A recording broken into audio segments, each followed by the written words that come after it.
this. 2 seconds. He'll get a shot off on the way. Got it! He hit it! He hit the shot! Syracuse wins it! Syracuse at the buzzer!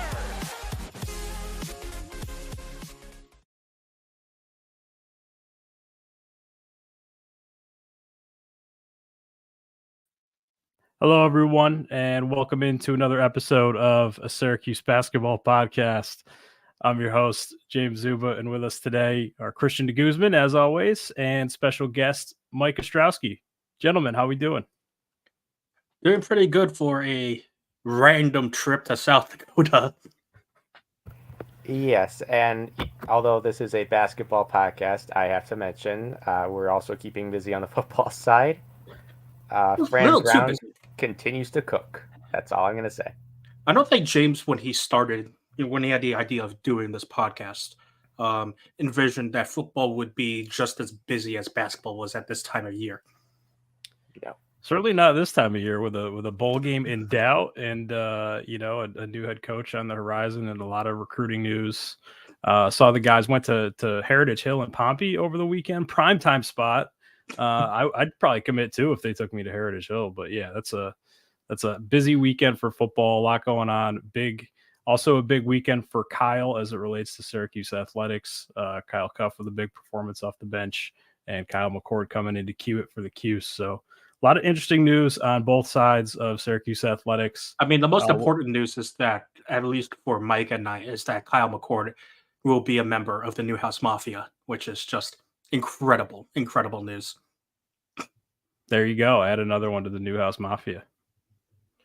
I mean, James, your school is also in the news as of late because of one Tommy Cutlet's good old agent. There we go. Yeah, we got the Marist Red Foxes. Shout out the Red Foxes.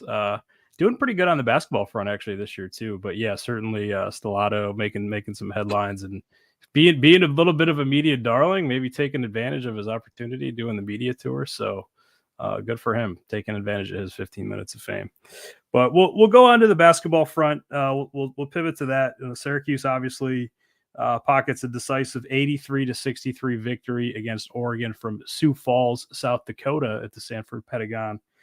Really important win, I think, for the season. Really like the last opportunity in the non-conference to grab sort of a marquee win. They did that, and they did it in an impressive fashion. Mike, what were your takeaways from the game as you were watching, and just how important was that win for Syracuse? I think considering how ugly the game started for both sides, granted, that Syracuse was able to overcome that slow start and play so well in the second half, and especially how well their bench played. Very on brand with 44 bench points, following the football trend. But really, it was a breakout game for several guys. Of those 6, 7, 8 guys that just haven't been showing up so far this year, it seemed like they all did in this one. Goodyear Copeland had a great game. Malik Brown had one of his more consistent games of the year. Even Benny Williams and, like you said, Kyle Cuff both put up 8 points each. So just seeing that variety in the scoring where it wasn't just the Judah Mint show and hope everybody else can just scrape out a couple to keep the game close. This was actually a dominating effort on the offensive side. Yeah, really good game from the bench offensively as well. I thought they did really good on the defensive end. It was kind of the first time these last couple of games where they really dug in defensively. They, both sides kind of were sloppy with it. They turned it over, 19 turnovers apiece. But it really looks like Syracuse is communicating. They're figuring out kind of what they want to do. And they were really able to limit Oregon. To be sure, Oregon without some key players. They're without 3 guys that started on opening night for them. Down to just 7 scholarship players. So it's kind of hard to accurately evaluate the game, but, perhaps Oregon ran out of steam there in the second half too. But yeah, just a really big game for the Syracuse bench, Mike, as you mentioned, 44 points. Christian, just what were your kind of takeaways and what was your sense of the Syracuse bench play in that game? I think it was really big, especially considering how the game started. It's very easy for probably some Syracuse teams in the recent past would have not been able to gather the necessary momentum to fight their way back into the game after the way that game started. I mean, Syracuse looked ice cold shooting. sloppy with the ball, sloppy fouls, and a Syracuse team in the past would have definitely not gotten their head right mentally in just any way, shape, or form in order to have the necessary fight to get back in that game. But again, it goes to show also just how key the depth is that Red Autry has at his disposal, which is something that we haven't been able to say about Syracuse almost ever. And that the fact that he has the ability to turn to his bench and say, "Hey, we're going to need you guys to step up and help us just generate some momentum to get back into the game," is very, very big and is a good sign that even if Syracuse does get off to a slow start, there are ways for it to click back for the Orange. Yeah, really kind of like the second game they've done that. Not quite as bad, not quite as deep of a hole as the Colgate game, but yeah, down 14-4 to start. It looked like Syracuse was really going to be out of it for at least for a long stretch of time. But yeah, the bench play.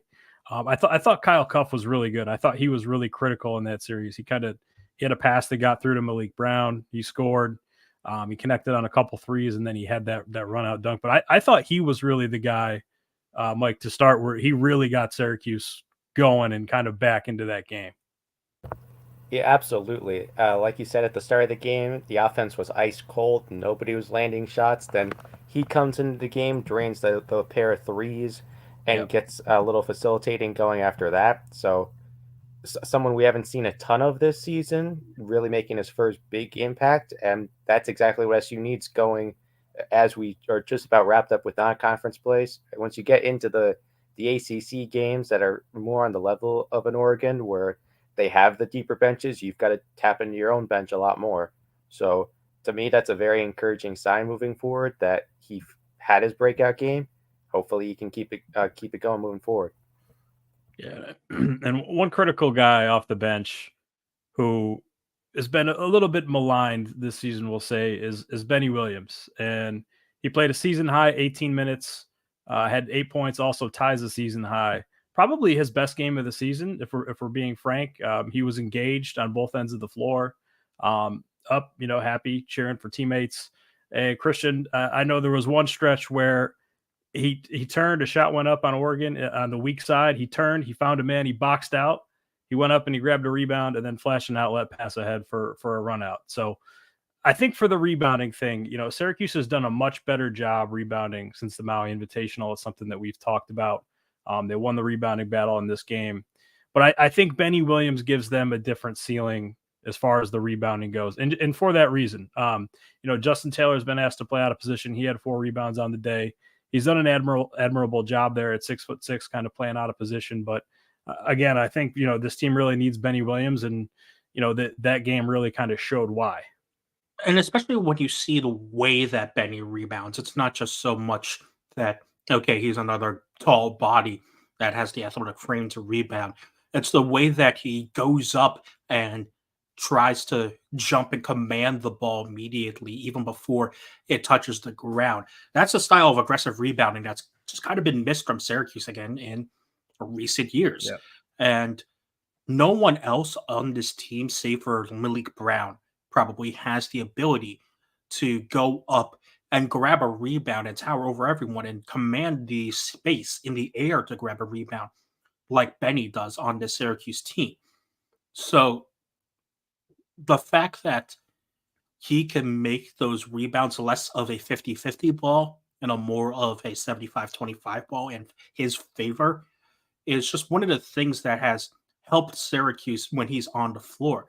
I mean, you heard it if people saw the behind the scenes locker room video that Syracuse Athletics posted after the Georgetown game. Red Autry said, "Hey, if we rebound, we're going to win games." And he knows that not only is this a key area for Syracuse to do well in, but it's also an area that based on how he said that, he knows it's an area that, it just hasn't been a strength of Syracuse, not just this season, but just in general. So it's very, very important to have Benny's style of rebounding and not just his body in order for Syracuse to succeed. Yeah, you mentioned those, kind of behind the scenes after the game videos coming from the Syracuse locker room. I thought it was interesting. I don't know if you guys caught it, but Syracuse Athletics posted a video of Autry specifically singling out and congratulating Kyle Cuff and Benny Williams for their performances. Kind of interesting. I think he really wants to like get those guys engaged and make them feel valued and important to this team. And I think, yeah, but Benny Williams does do some of those rebounding things with his athleticism. He's such a critical component of this team, and if he can get it going and just be consistent and play kind of the way that he did on Sunday, it's going to pay dividends for this team down the road. I think they really need him from the forward spot. Malik Brown, I don't think he's going to go back to the power forward spot. I think he gives them probably the best option at center, and we saw that again on display this game. Mike, looking at his kind of game, Malik Brown does so many things. He's got the pokeaways. He's able to kind of go out, defend, screen, and roll. He's able to get out of the paint. He's really mobile. And frankly, like in a game like this where Oregon is without, N'Faly Dante and some of their big guys, they're playing a little bit more small. This kind of game benefits someone like Malik Brown. Yeah, absolutely. I know in our Slack, your hot take was to pretty much take Naheem McLeod out early, and did we lose him? Nope. No, this is Naheem McLeod is the we might have lost Mike here. Naheem McLeod is the basically filling the Day One Coleman role of this team, and that's the. It's the unfortunate role that they want that both McLeod and Coleman found themselves, especially in that 2016. Hook. Yeah, where basically Coleman was playing 2 minutes and then immediately Tyler Lydon was getting in. But unfortunately, that's where McLeod is right now, just because he's just so limited on both sides of the floor. Yeah, and hey, like we've talked about it too. Like they're going to need Naheem McLeod when you get in the ACC and face some of those bigger guys. I think right now the struggle for him is just kind of defending, ball screen coverage and maybe playing in drop coverage and being able to, on a shooter, be able to kind of get out and then recover. It's really hard for guys that maybe are that big that aren't as mobile to play man. And we've talked about the conundrum there and how he'd be better suited for the zone. But for now, McLeod is the starter and. He's got some advantages there with the tip.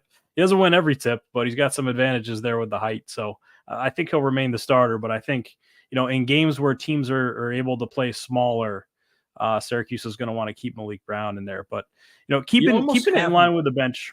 You almost have to play him as – it almost feels like Syracuse has to play him as a quote-unquote lone zone player and have the other four guys on the floor just play man. And that's kind of just a necessary sacrifice you have to make. Because we've already seen it too much. He doesn't have the mobility to keep up with guards on the perimeter. And it feels like every team is going to a pick and roll to exploit that. Yes, yeah. But I will say just having that much height in the middle, you really do take away the drive. If you can force most teams to stay mid-range, yes, it's harder only having the four guys be able to rotate around on the perimeter, but it's still work in progress, but it's definitely something they can perfect a little more as the season goes on. Yeah, it's that push-pull we've talked about kind of with offense and defense where McLeod's maybe your best option defensively in the paint, but Brown does so many things for you on offense that he really improves the offense. Speaking of the offense and keeping it with the bench, Quadir Copeland stole the show once again. Another instant energy guy off the bench. How does he keep doing this? He can't keep getting away with this. We all need Quadir Copeland's energy, man. Yes, he can. That dude is like the Energizer Bunny. He just plays like he's from Philadelphia and does his thing out there. But yeah, he really is becoming Scoop Jardine by the minute. It's incredible. The highs of his highlight reel plays and the lows of his head scratching plays are just so on par with Scoop Jardine, who did work him out over the summer. So there's plenty of parallels to go around there. But yeah, Mike, I thought Quadir stole the show. I mean, he 15 points, 9 rebounds. I think he had 3 rebounds, a block, and a steal. Doing a little bit of everything again for this team. Yeah, and as you hinted at, it was very flashy plays throughout. It wasn't the kind of performance you're going to forget, even though he didn't lead the team in a lot of categories. Everything he did seemed to come at the perfect time. He was a big momentum shifter, like right out of the second half. I know there were some big plays he had, so you needed that spark plug. You need that bit of creativity on the offensive side that SU has been lacking this year, which, I mean, honestly, they've been lacking for a couple of years now. But still this year, where even as they're transitioning away from the chuck a million threes on the perimeter game to now drive the ball a million times, but still having a bit more variety, winning the game, the mid-range battle, still being able to set up a couple outside shots when they're there. I think, not to divert a little too much, but I think JJ Starling had another great performance. He's absolutely getting more comfortable from the arc, and the argument that, well, he's still not as good of a shooter as Joe Girard. We don't need him to be as good of a shooter as Joe Girard is, because he can still play a more complete game. And where I think we're starting to see that, yeah, he can still be an average 3-point shooter. That's all you really need from him. You don't need the what is it, like 12, 13 shots from the arc every single night that Joe had. Not to make an unfair comparison there, but he's not the same player, and I think he's starting to realize that he doesn't need to be the same player. Two different players. JJ Starling is a former McDonald's All-American. He's a tremendous talent. He hasn't played quite up to his potential at Syracuse yet, but we've certainly seen really good performances out of him the last two outings. And I think if JJ Starling makes 1 or 2 threes a game, like, most Syracuse fans would be pleased with that. I don't think he necessarily has to, shoot a bunch of threes out there, especially when you do have Chris Bell and Justin Taylor out there who are threats. And I think the most impressive thing as well is that, continuing on that confidence thing, like, you knew, I was of the firm belief that, yes, he struggled at the beginning, but I felt like he was just getting unlucky, and that he would eventually regress to the mean in a positive way by, making a couple of those tough shots and, going 6 and 9 from the floor, 2 or 3 from 3 is certainly one of those games that, helps bump up those averages. And a couple of those, tougher shots that he was getting unlucky with the rim earlier in the season, have continued to start falling for him, not just here in South Dakota, but also in DC last week. And so he's slowly getting back to what we expect JJ Starling to be. And that's the good thing, is that if you read the Donna Tota piece after the DC game against Georgetown, I felt like a more confident JJ Starling, and that it was just kind of getting out of his own head. And we're starting to see that here in South Dakota. And especially, I mean, when you look at the shot volume and frequency from everyone on the team, it was basically a pretty big inside game and inside attack. Yes, that also had to do with Oregon being undermanned, but we know this is going to be, at least in the half-court offense, one of Syracuse's strengths, and they don't have to rely on the 3 ball at a time. Yes, it's nice, but Justin Taylor only took 3 shots. Chris Bell only took 1 shot from beyond the arc. So this is a Syracuse team that can, especially if the right opponent presents itself, take advantage of the athleticism that it just naturally has, especially with the 2-headed guard front of Mintz and Starling. Yeah, JJ, no trouble getting to the rim in this game, and it should be noted he's 5 of 6 from 3 over the last 2 games, so maybe a sign of things to come. One more quick point on that. I mean, JJ Starling was a really good shooter in high school at Baldwinsville. He kind of injured both of his shoulders at Notre Dame, and I think that messed with his shooting motion a little bit. And Christian, as you mentioned, Donna, a good piece there, just kind of highlighting that he might be overthinking it a little bit and maybe just needs to go out there and play. Sometimes that's a big thing for basketball players is, just feel, just go, don't think, just kind of go out there and play. And it looks like JJ's really done that over the last couple of games. So also you mentioned, Chris Bell, Justin Taylor. It should be noted, not a tremendous game. Those guys didn't really put up a ton of points, limited minutes in this game with the bench playing so well. It's kind of the last 2 games where those guys have been muted, at least offensively. So we'll see what happens with them, and maybe they can get rolling Thursday against Niagara. Now, thankfully, the last 2 games, the backcourt duo has been as advertised, what we expected going into the season, where you have both of them, both JJ and Judah, as scoring threats. And I like that it's a bit of more of a 1A, 1B the last 2 games instead of a Judah is just a scorer, JJ is just a distributor, you're going to keep a lot more guys honest that way. And I know that's simplifying it a lot more than it probably is, but showing that both of them have the ability to score on the inside and also have the ability to dish it out to the outside when they have those opportunities. I don't think. I mean, with Justin Taylor and Chris Bell, they're streaky. We know they're going to be streaky, but they're also going to have their games where Chris Bell suddenly drops 18 in the second half again. So when that time comes, it's good to know that you have a dependable backcourt that can draw attention away from those guys so that when they're hot, they stay hot. Yeah, Mike, you're touching on something here, and it's I think Syracuse, let me know if I'm getting too takey here, but I think Syracuse is starting to figure out kind of who it is. And what I mean by that is, yeah, Judah Mintz doesn't have to do everything. JJ's kind of stepping up. Quadir Copeland stepping up. Guys are kind of feeling more comfortable in their roles, and I think it's starting to show in the numbers as well. Just kind of looking at KenPom here, Syracuse is back to 52 in the defense nationally, but still lagging a little bit offensively. 113th in the country in offensive efficiency, but kind of what we're used to seeing with a Syracuse team, at least numbers wise, right? Like we're used to seeing Syracuse basketball stop people. And yeah, with Jim Boeheim, it was the 2-3 zone, maybe not as good offensively, but you could always count on Syracuse being a really good defensive team. We'll see if Syracuse can kind of keep going in that mold, but I think this is what Autry wants. I think this is kind of the style that he wants to play. I think he's focused on defense. I think he wants his guys out there communicating, talking to each other on defense, really helping out. And I think Syracuse is really starting to kind of find its identity here as we get closer to conference play. Christian, is that a reach or do you think that's kind of within the ballpark? Definitely. And I think that's something that I think everyone on this team started to kind of slowly realize, and kind of fans started to slowly realize, is that it was going to take some time for everyone to get comfortable. Everyone, let's remember, this is Adrian Autry's first year head coaching at, I believe, any level. I'm not sure if he did. Yes, he was only an assistant at VT. He didn't head coach anywhere before then, so. Yeah, so this is his first job leading a program.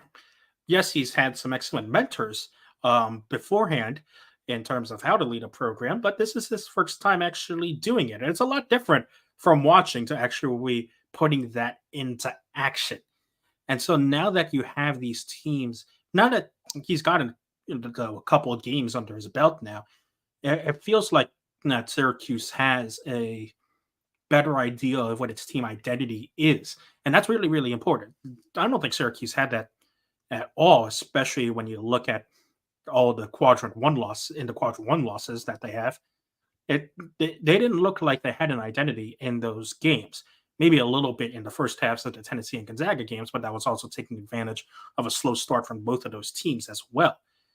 But this is a team that now, especially with all a couple new faces coming in with Sterling and McLeod, now it's starting to just kind of find its feet again and starting to react differently and starting to adjust to a new voice at the top of the program.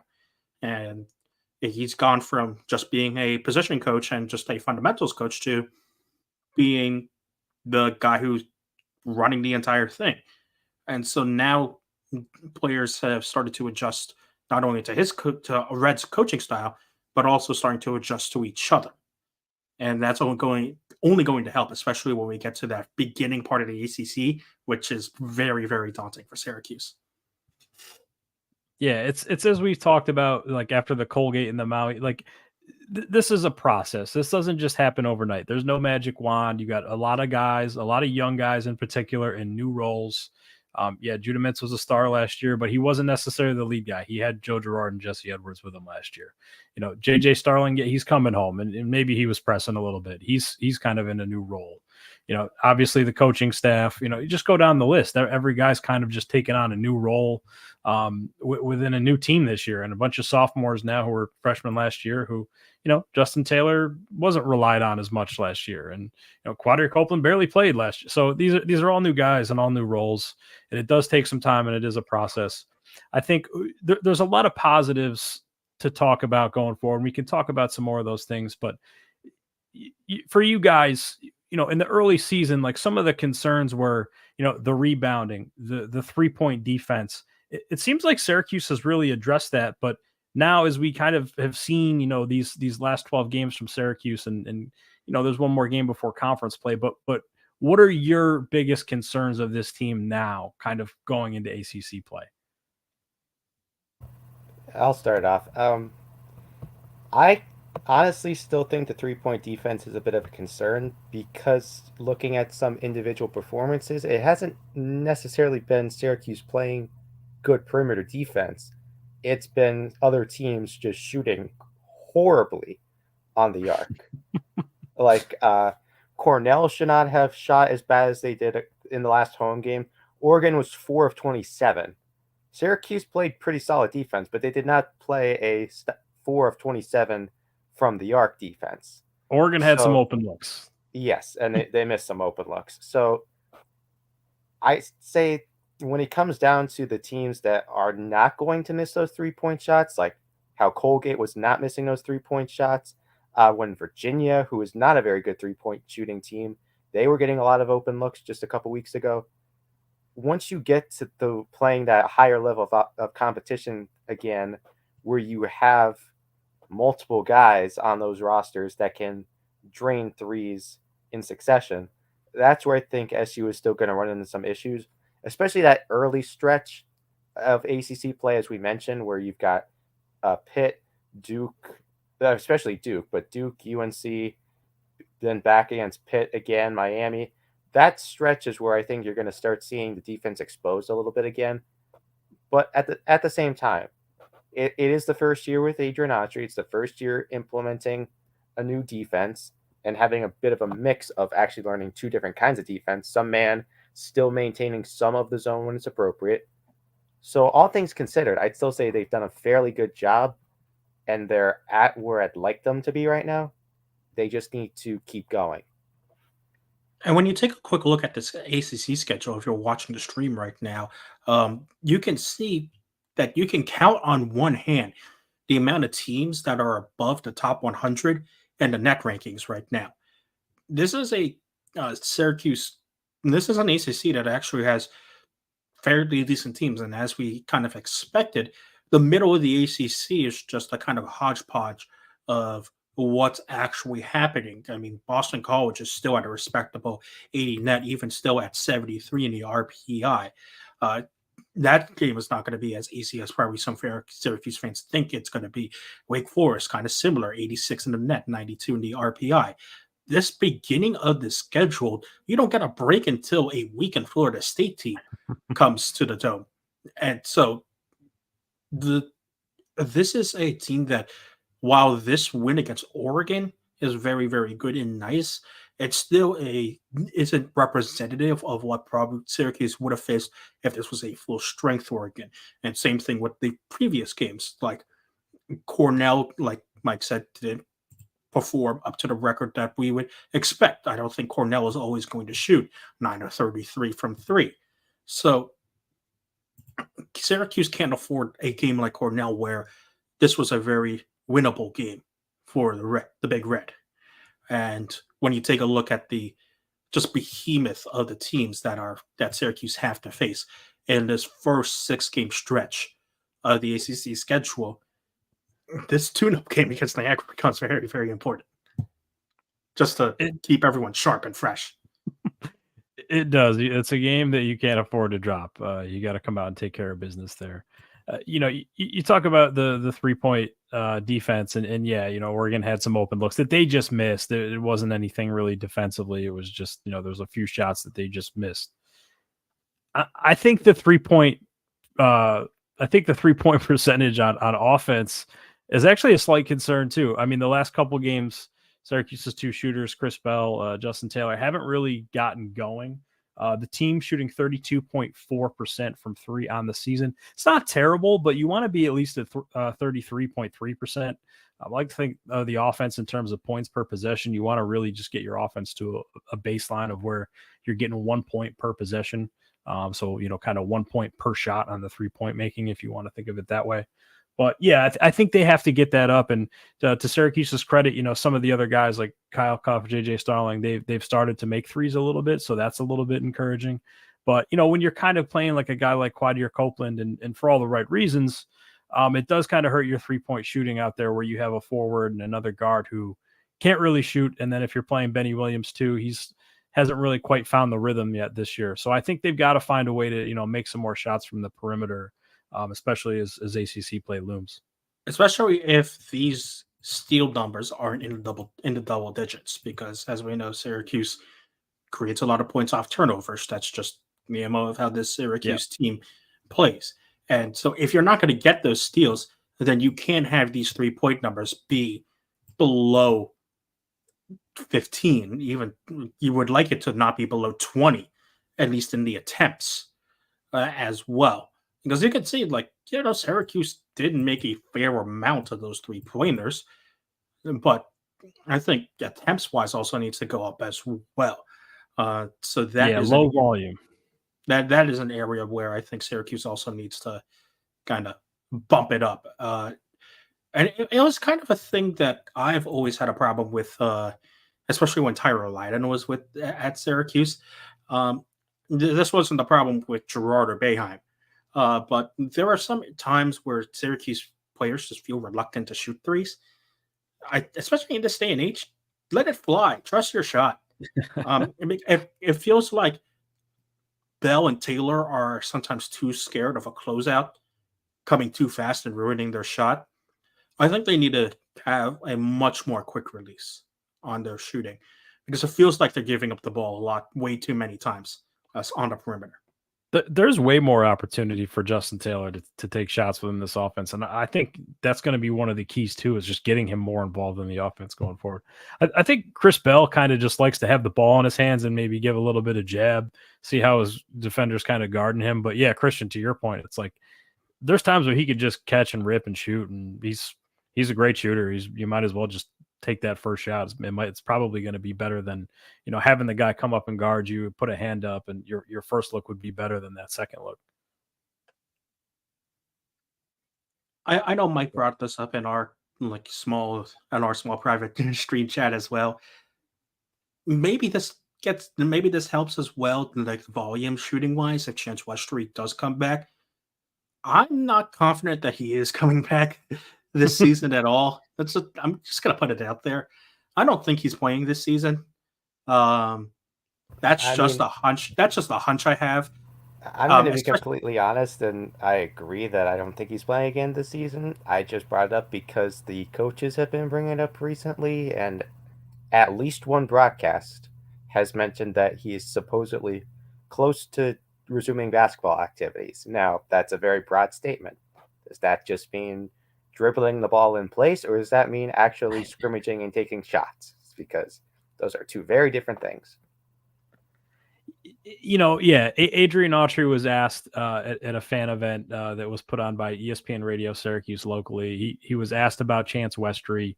He said they're going to kind of evaluate him and hope that he was back in January. That could mean a lot of things. That's very broad. But you got to think too, even if Chance Westry is back and able to participate in basketball activities, it's going to take weeks for him to get his speed back, his stamina back, in basketball shape, to shake off the rust. Like, think back to Frank Howard before his senior year. He had an ankle injury that kept him out of the preseason. It took him really almost a month to get back to where he was, able to play and play in good speed and good shape. He was really only he wasn't a 3-point shooter coming in, but he salvaged his senior year by shooting threes. But he didn't even take a shot inside the arc, I think, for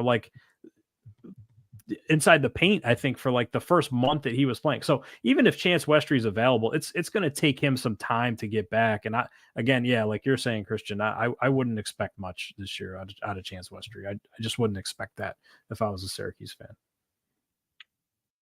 It's tough because, again, he would provide just another one of those scoring outside options that maybe would entice Syracuse to take a couple more threes. Just because, again, I'll keep saying it, that's where the game is nowadays. You've got to be able to hit and take advantage of the outside perimeter shot. And Syracuse doesn't have that on a consistent basis from more than two players at a time. in Bell and Taylor. So to me, they've got to rip it and let it fly more. Yeah, no doubt about that. And Christian, you kind of got WarrenNolan.com up for those who are watching on the stream. Yeah, Syracuse did rise to 75 in the net. They were in the 90s before that Oregon game. The Oregon game is solidly in quadrant 2 for now. Oregon was 51 before coming into the game and then actually slipped just one past Syracuse to 76, but it still remains solidly in quadrant 2. If Oregon is able to get healthy and improve, I think there's a chance this game could move into the quadrant 1 category.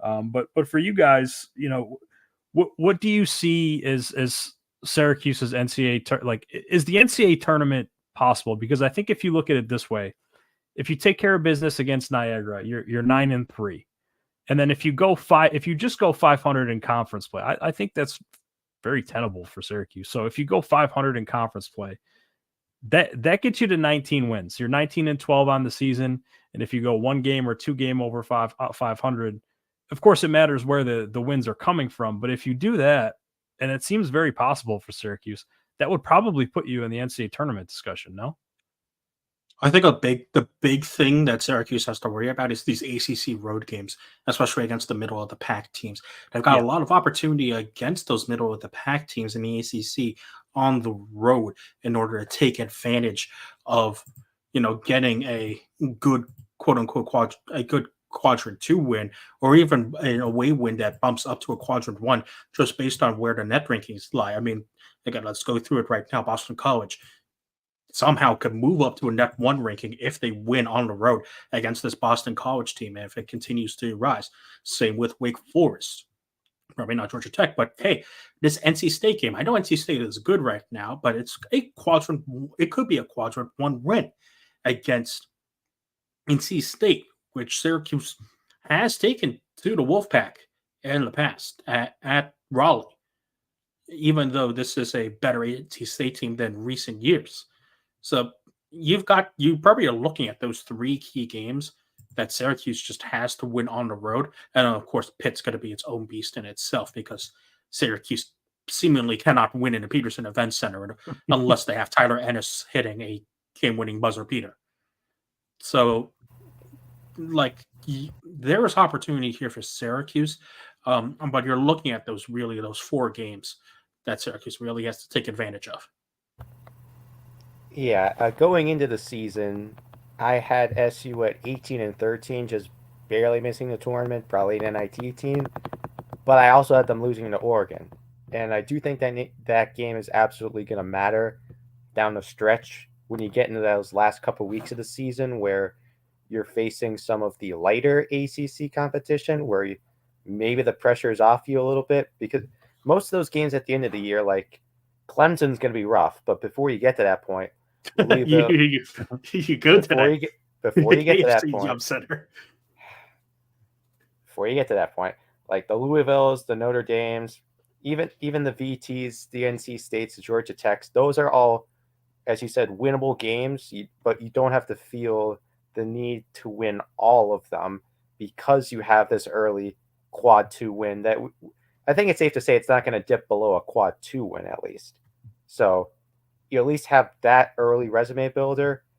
And I know the committee kind of likes to backlog in the very close scenarios, like the team's more complete at the end of the year. I don't know how much I actually buy that, where if you lose 1 or 2 games down the stretch that are those toss-up games, I don't necessarily think that's what will actually keep this team from being a tournament team. It's just going to come down to winning those games win the games that you should win and win a fair number of those toss-up games, especially, as Christian said, those road ACC games against those teams especially against the teams that have had good track records against SU in the past. Yeah, and Mike, right now, the computers agree with your preseason prediction. Ken Palm currently has Syracuse to finish 18-13 on the season based on the current metrics. So that would probably be just a little bit shy of NCAA tournament, but I think it's within the realm of possibility, especially what Syracuse did in the non-conference. I mean, yeah, you lost those 3 games decidedly to ranked teams that by all means will probably be in the NCAA tournament at the end of the year. But you did everything else that you were supposed to do, and you got the Georgetown and Oregon wins. Georgetown is not going to help you too much, but that Oregon win will. And it's just why I think it's so critical to secure that in the non-conference and say Syracuse can say, hey, we went on a neutral court and we beat Oregon. And it was their first neutral court win of the season as well. So I just think that's key. Yeah, if it ends up being at 18, you think they'd need a pretty strong ACC tournament run to push them over. But 19, you figure they at least just win a game or two. They should be in pretty solid shape.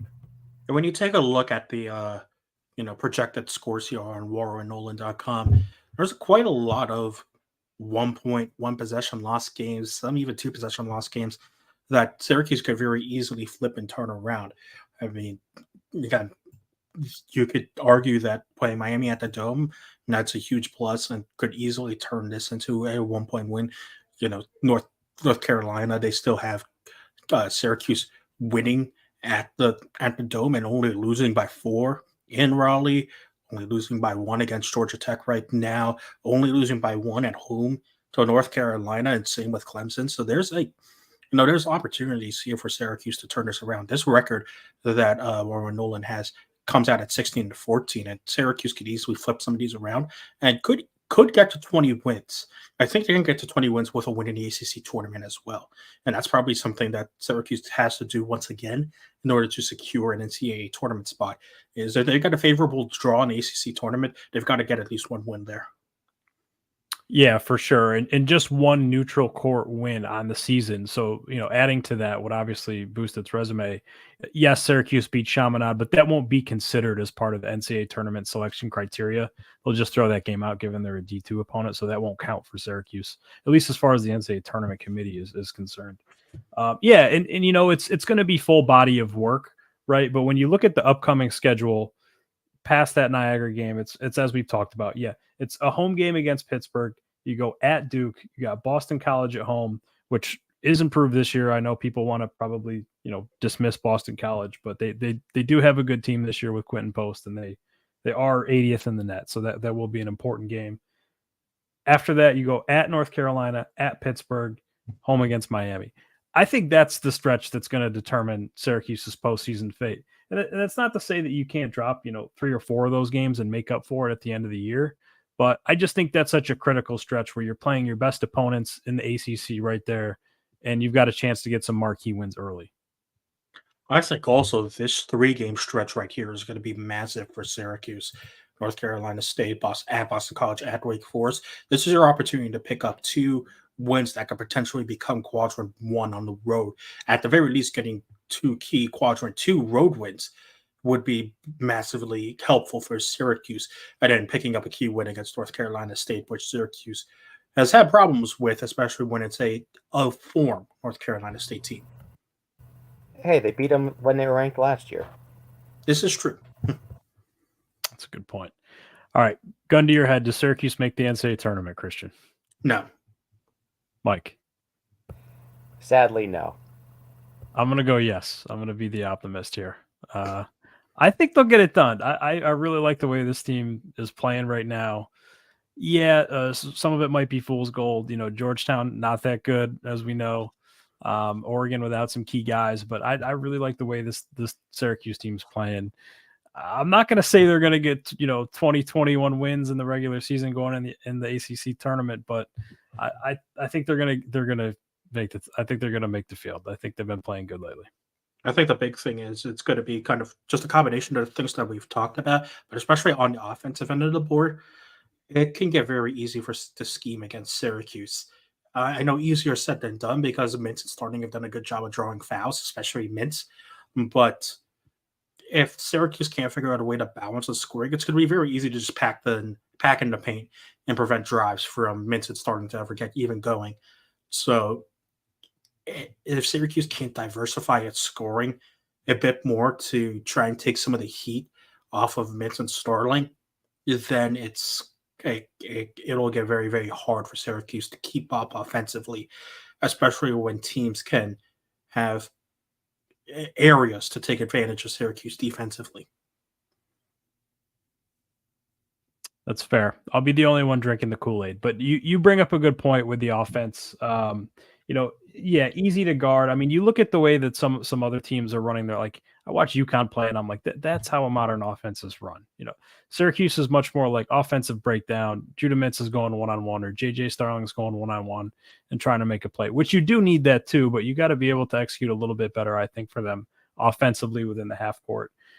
Yeah, as we stated earlier, Syracuse still 113th in the country in offensive efficiency, according to Ken Palm. So that is an area of concern for this team. And not to beat that point to death, but what you said about Judah Mintz, I think the trend where it seems like he needs to get to the free throw line to get going in a game. That's the one part about his game that does concern me a bit, where it's great that he gets those easy points, but he shouldn't feel obligated to. It seems like he's sometimes early in games, he's a bit hesitant to drive if he doesn't feel like he can initiate some contact and get to the line first. It seems like as soon as he makes that first free throw shot, he loosens up a lot. I know you've been in the Dome a little more than I have for basketball this year, but this even goes back to last year, where it seems like he starts off a little slow, but as soon as he gets going, you can't stop him in the middle. Yeah, and Mike, to that point, like there are going to be games where he's not going to get the friendly whistle. Refs know what he's trying to do, and he is really good at drawing contact. But there's going to be some games where a ref's going to swallow his whistle, and he's going to be forced to, kind of play through that stuff without getting to the line. So that's where, kind of to Christian's point, getting some other guys involved offensively, where you're not so reliant on Mintz, is going to be important. And the big thing also, just to go along with those lines as well, is one of the common trends along these three losses that you see on the screen right now is that Mintz has gotten into some foul trouble early on and was starting to face a little bit of that against Oregon as well when some of his reaches just weren't working. So it is Syracuse needs Judah on the floor. There's no question about that. And so he's going to have to be careful with his reach-ins and just trying his best to stay out of foul trouble as well, just so that his presence on the floor is respected. There are times in a game where it feels like Judah Mintz is playing 2K and he's just going for the steal at midcourt and he's just trying to get the rip and go. Mm-hmm. And it really came back to bite Syracuse during the first half yesterday when Oregon's able to just get some open looks out of that and at other points this season. So, Judah, he does create a little bit of havoc and sometimes it does pay off. But on the other side of the coin, it's, hey, man, just play defense and keep your guy in front. You don't have to play the video game here. Especially that's why he's supposed to be back is to A, show that he can score in more ways than one, but mainly B, play the defense that every NBA team uses. Yeah, and the talent evaluators, they'll be looking at that sort of stuff too. But all right, what else we got to talk about? Any shout outs, any closeouts, news and notes before we get out of here? That's Christian, any more points you want to make? No, again, this is we're in a weird Syracuse timeline where basketball wise, it's kind of taking a step back and a seat in the back to all of the football talk that's been happening, which is crazy in Syracuse's world, just in general, since we should be at the time where basketball discussion kind of reigns the every talk. And of course, a lot of that also has to do with this massive 9-gate gap between Niagara and Pittsburgh, which is something that Boeheim would never allow in his wildest imaginations. But this is a weird moment in Syracuse where we're probably not going to get even talking about much basketball stuff until February, because who knows where this football train is going to stop. It ain't stopping anytime soon, Christian. I mean, I saw what you sent in the Slack. There is also another thing going around that I will show you momentarily. You please do. So, yeah, we're full steam ahead on that front. I could quickly say the women's team is looking very good to start the year. They only lost the one game at Maryland. They're still undefeated at home, playing Cornell in about a half hour tonight. And they are up to, I believe it was 3 AP votes this week. So they're very slowly but surely starting to knock on the top 25. There we go. Shout out to the Syracuse women's basketball team. Felicia Legette doing some good stuff with that program, and probably doesn't get the highlight or the attention it deserves. So if you have a chance to watch them, get out there. I personally have some friends who got out to the game the other week, and they spoke glowingly about it, took their family there, and had a great time. So for those of you local, get out and support the women's basketball team. And if you're not, watch them on TV. Definitely worth the watch. And definitely some good things going on there with Felicia. We got Dom on site Thursday for the men's game versus Niagara. And then that's the last game before ACC play, which officially begins. Although Syracuse did have the road game at Virginia, kicks off in earnest December 30th against Pittsburgh at the Dome. And then we're underway. Guys, anything else before we close out and get out of here?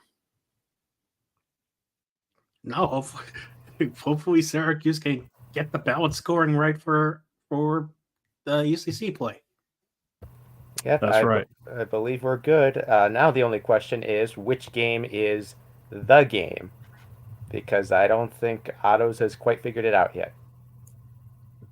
We don't know, and I think Fran Brown might be putting the pressure on the recruiting front, and Syracuse might have to start doing some more stuff on the men's basketball front that involve Hibachi and Ferraris and Lord knows what else. So thank you guys for tuning in for another episode. For Mike Ostrowski and Christian de Guzman, I'm James Zuba. Take care.